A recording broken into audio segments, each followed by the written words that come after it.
Bismillahirrahmanirrahim.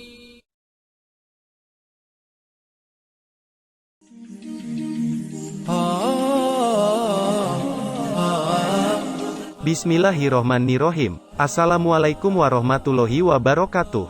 Harta kekayaan sahabat Rasulullah yang masih ada hingga sekarang.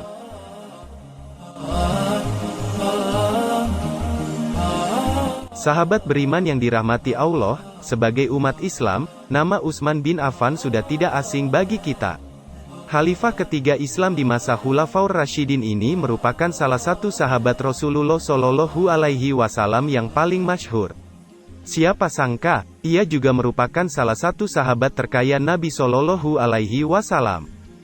Bayangkan saja, sahabat Nabi yang dijuluki Zunnurain atau pemilik dua cahaya ini memiliki harta kekayaan mencapai triliunan jika diakumulasikan ke dalam mata uang rupiah. Bahkan angka tersebut terus bertambah hingga saat ini. Pria kelahiran tahun 576 Masehi ini terkenal sebagai seorang pedagang ulung, sesuai statusnya sebagai keturunan suku Quraisy. Lewat berdagang, Utsman dikaruniai pundi-pundi kekayaan oleh Allah Subhanahu wa Ta'ala. Menurut kitab Al-Bidayah wa An-Nihayah karya Ibnu Katsir, disebutkan bahwa Utsman memiliki uang 151.000 dinar dan 1.000 dirham. Saat meninggal, Utsman mewarisi banyak aset tanah, unta lebih dari 1.000 ekor, dan harta peninggalan sebesar 30 juta dirham dan 150.000 dinar. Jika diakumulasikan ke dalam rupiah, total kekayaan Utsman mencapai angka lebih dari 2,5 triliun rupiah. Uniknya lagi, angka tersebut tidak bersifat statis atau berhenti di situ saja, angka tersebut masih berkembang hingga saat ini. Utsman yang telah wafat beribu tahun lalu ternyata masih memiliki akta tanah dan rekening yang kini masih aktif. Rekening atas nama Utsman bin Affan tersebut kini dikelola oleh Kementerian Wakaf Pemerintah Arab Saudi. Sebagian rekening tersebut pun sempat dialokasikan untuk membangun sebuah hotel bintang 5 bernama Hotel Utsman bin Affan di wilayah dekat Masjid Nabawi. Hotel ini pun berpotensi menghasilkan hingga 150 miliar rupiah per tahunnya. Setiap tahunnya, jumlah rekening tersebut terus bertambah. Hebatnya, sebagian dari harta-harta tersebut masih rutin dibagikan kepada fakir miskin, upah pengelola, serta ditabung kembali. Bagaimana bisa? Semuanya bermula ketika Madinah sedang dilanda kekeringan. Kebetulan saat itu terdapat sebuah sumur dengan air berlimpah di sana, hanya saja pemilik sumur tersebut adalah orang Yahudi. Pemilik sumur tersebut mematok harga mahal bagi umat Islam yang ingin menimba air di sana. Lantas, Nabi Shallallahu Alaihi Wasallam lewat sabdanya menyeru kepada para sahabatnya agar ada yang bersedia menyisihkan hartanya untuk membebaskan dan mewakafkan sumur bernama Sumur Bikru tersebut agar dapat digunakan untuk kepentingan umat Islam secara sukarela. Saat itulah Utsman keluar untuk membeli sumur milik orang Yahudi tersebut dengan harga 38.000 dirham.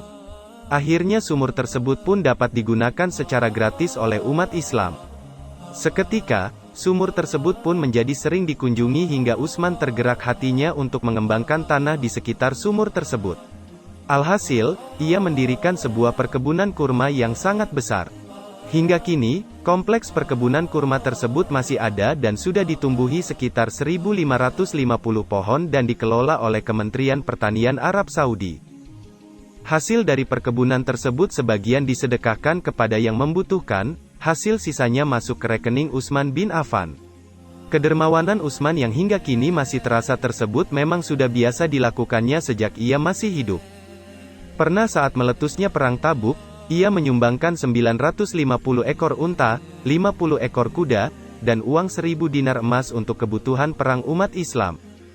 Jika dikonversikan secara keseluruhan, angka tersebut dapat mencapai 75,6 miliar rupiah untuk zaman sekarang. Pernah pula pada masa kekhalifahan Abu Bakar, Arab sedang terancam kelaparan akibat rusaknya panen gandum.